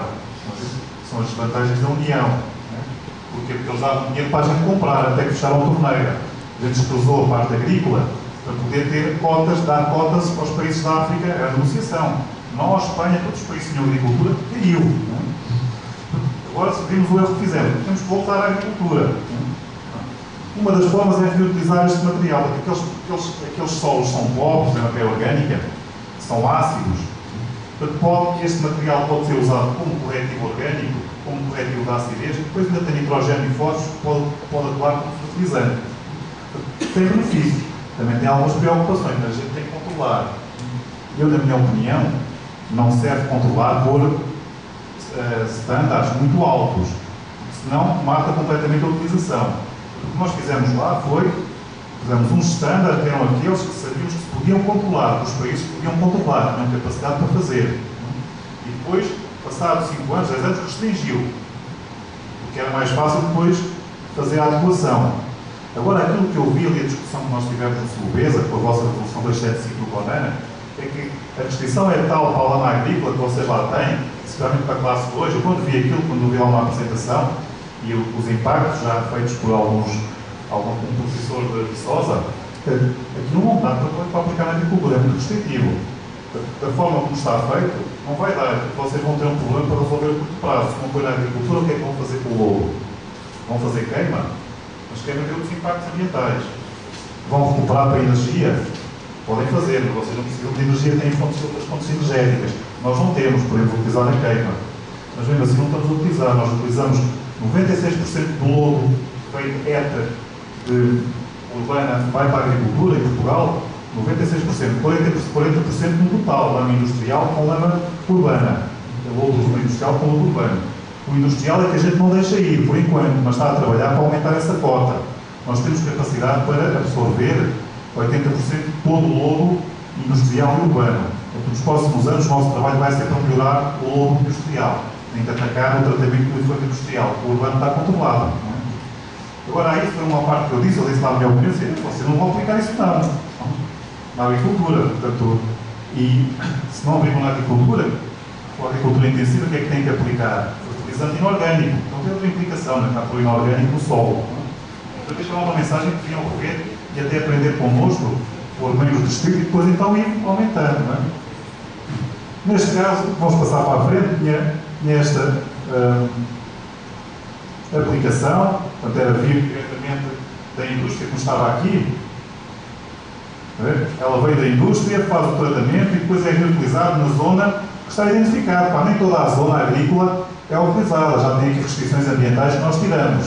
Tem zonas de proteção ecológica, não é utilizada. Tem zonas de restrição de curso de água, não é utilizada. Tem zonas de restrição ao valor de perímetros urbanos, não é utilizada. Zonas de origem de água não é utilizada. Portanto, só tem potencial para utilizar nesta zona agrícola vermelha. Mas vamos ver que nem toda ela depois tem características físicas para poder utilizar. Por isso que nós fizemos com os outros sistemas de informação geográfica. pegou-se em todas as cartas de restrição que havia, ecológicas, do uso do solo, restrições, reparem, para tudo o que era perímetro, captação, para tudo o que era 50 metros de captação não podia usar, tudo o que era 200 metros de aglomerado não podia usar, mesmo que fosse agrícola, 30 de margens águas também não, 100 metros de margens águas não navegáveis também não. Portanto, essa restrição está na lei, não pode utilizar nem lama nem efluente. Mas no outro pode, desde que o nível friático permita. Portanto, a gente vê que com a utilização dos sistemas de informação geográfica, delimitou a verde os perímetros de proteção que não podia aplicar a lama, porque o risco era elevado. Aí estava, sabíamos onde não podia aplicar. E ainda colocamos, em alguns casos, neste caso, um perímetro adicional de proteção, que nós chamávamos de perímetro de segurança adicional. Okay? Depois chegamos à conclusão que conseguimos colocar no outro lado. Esta era a segunda opção, quando houvesse mais, então podíamos chegar e apanhar a zona que está ali azul. Quando fez a caracterização da lama, chegou-se à conclusão que ela tinha condição para poder ser aplicada em cerca de 40% daquela área, e depois foi feito, com a ajuda do SIG, uma base de dados para cada parcela agrícola do agricultor, com informação sobre o nível freático, a característica do solo, a quantidade de lama que podia aplicar, para não ultrapassar os valores máximos recomendáveis de metais pesados no solo ou os valores máximos de nitrogênio ou fósforo, com o balanço de nutrientes que era feito com o agrónomo, o engenheiro agrónomo. Portanto, foi este, como veem, aqui está um estudo com os metais pesados, onde chega. Este é o limite de metais pesados, no solo, aquele. Este é o limite que a gente metia, estão a ver, sempre abaixo do valor recomendado, muito abaixo. Portanto, e aí qualquer pessoa que trabalha na área ambiental sabe que pode aplicar. Na minha opinião, um engenheiro ambiental, a função é tentar ajudar o desenvolvimento. Okay? Só que nós temos uma vantagem que é de fazer isso com a proteção ambiental.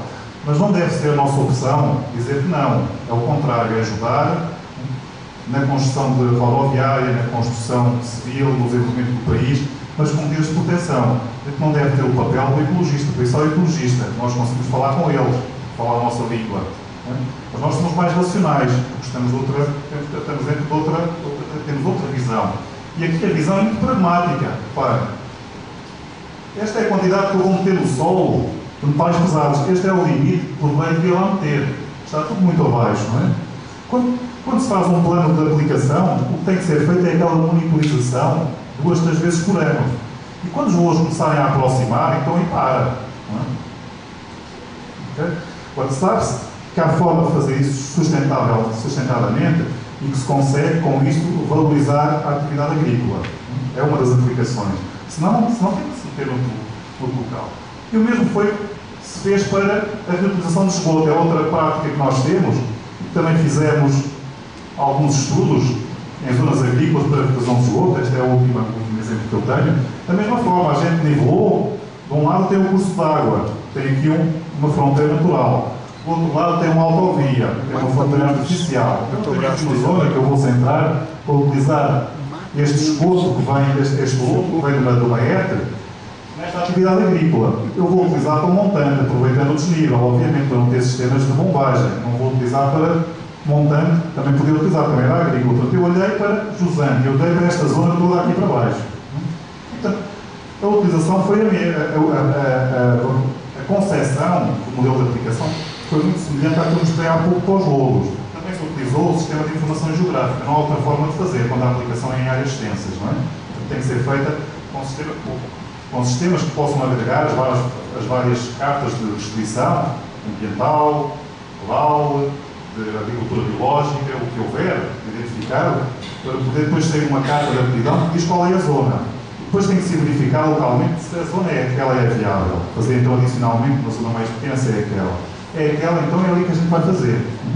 Eu responsabilizo, eu assino. Em Portugal tem a responsabilidade criminal, eu assino ambiental criminal. Isso funciona. Eu assino, eu responsabilizo. Se eu engenheiro ambiental, eu assino. Eu acho que vai funcionar, eu tenho dados. Então assina. Se não funciona, estou responsabilizado criminalmente. Responsabilizado. Eu quando faço, eu acho que o meu conhecimento, o meu background vai resultar. Também consulto outros. Avanço e assino. Está bem? definido. Portanto, fez-se uma campanha de monitorização dos parâmetros todos, inclusive os microbiológicos que têm ali embaixo, que é outro aspecto que eu não falei, mas tem também o problema da carga microbiológica, na reutilização de lodos ou na reutilização de efluentes. Mas no caso da reutilização de lodos, na nossa legislação é obrigatório ter um sistema de higienização para remover patogénicos antes da aplicação. Isso é obrigatório. O mesmo se passa com o efluente tratado. Tem que ter sistema de desinfecção para evitar patogénicos. A carga patogénica não é só provável em alguns casos. E, portanto, o que havia aqui era, em termos de concentração, não havia muita variação do que a legislação apontava. Aqui estão os valores da legislação, aqui estão os valores que foram medidos e, portanto, em termos de concentração final do efluente, ele não tinha restrição para descarga no meu setor. Não tinha muita restrição.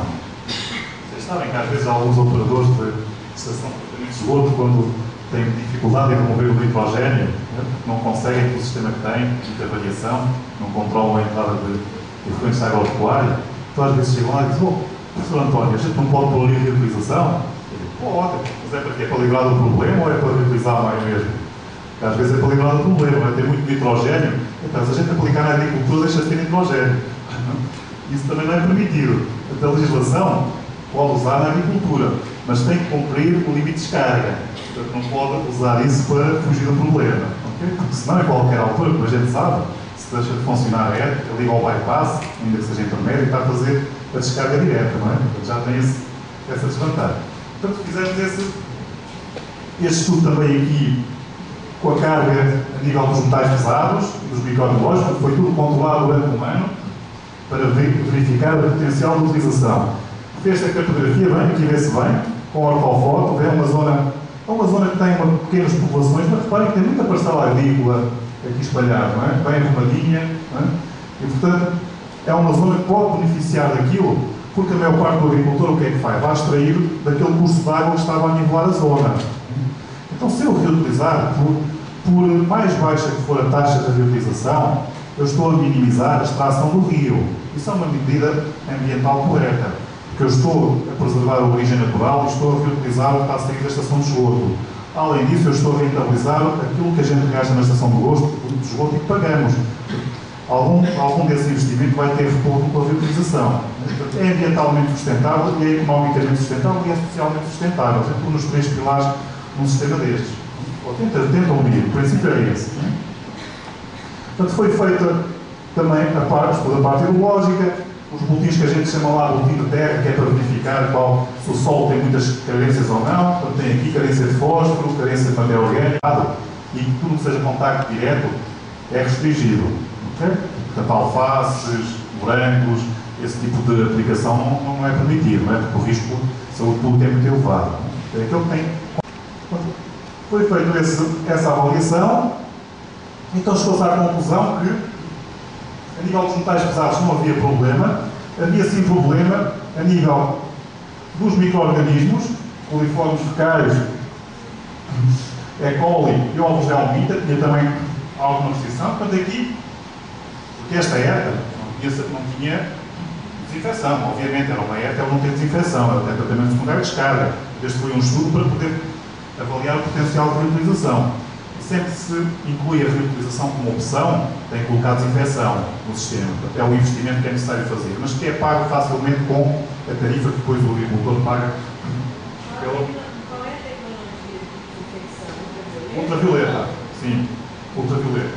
O óleo é muito pouco utilizado nestas aplicações, só para a água para a rede.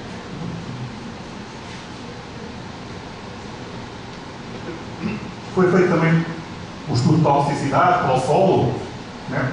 A relação da absorção do solo, toxicidade de outros elementos para o próprio solo, para a planta, também está dentro dos parâmetros. Verificou-se, contudo, que, aplicando a taxa mínima, que era de 6 toneladas por hectare ano, que é o que é recomendado nos guias de boas práticas agrícolas, portanto, não é a legislação, é um guia, mas ir buscar esses valores, que é o que o agricultor deve usar, que o valor de azoto em kg por hectare ano era muito superior ao recomendado, 210. Está a ver? Ou seja, para descarga, aquele esgoto ele cumpria o limite do nitrogênio. Mas para a aplicação na agricultura, em termos de massa aplicada por unidade de terra, não satisfazia o limite. Muitas vezes as unidades dão-nos informação que não é adequada para a aplicação. A concentração é muito variável com a vazão, como vocês sabem. E interessa saber a massa, o que é que ele produz. E aqui via-se bem que a massa era muito superior àquela que era permitida para aplicar. Então o que havia de fazer aqui era, bom, se a reutilização é uma opção, aquela época tem que ter mais redução de azoto. Quanto é que tem de redução de azoto? Até conseguir chegar a 210 ou menos, sendo respeito ao recomendado. A gente sabe que se chegar à concentração mínima, tem que implementar. Portanto, upgrade para remover mais nitrogênio, ali é necessário. Mais desinfecção para remover a placa bacteriológica. Portanto, era o upgrade necessário para aquela época para poder ser utilizada para a agricultura, a utilização final. É para usar ou não? Esta parte quem decide é o dono de obra, o produtor e é o consumidor. Eles têm que ajustar o preço do upgrade. Okay? Mas é viável porque o custo não é considerável. É fazer um upgrade pequeno na época. E favorece, tem outros custos que favorecem. E portanto, foi isso que fizemos e eu finalmente deixo aqui um livro que eu escrevi com a professora Ana Mareques sobre reutilização, que é a distribuição gratuita, e depois o professor Paulo também tem e pode também fazer chegar. Obrigado.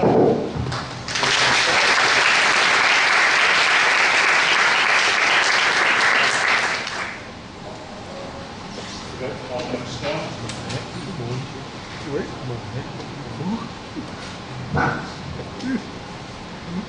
Pessoal, enquanto eu estava apresentando aqui, fiz algumas anotações.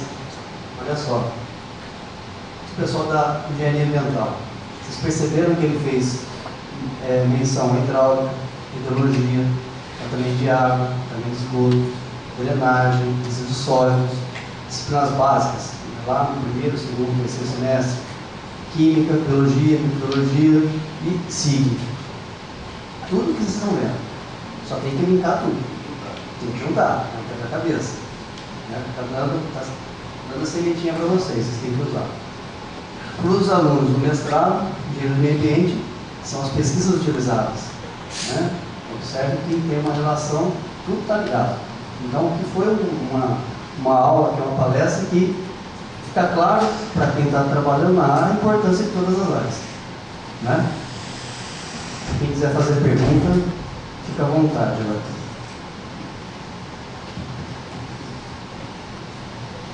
Todos entenderam?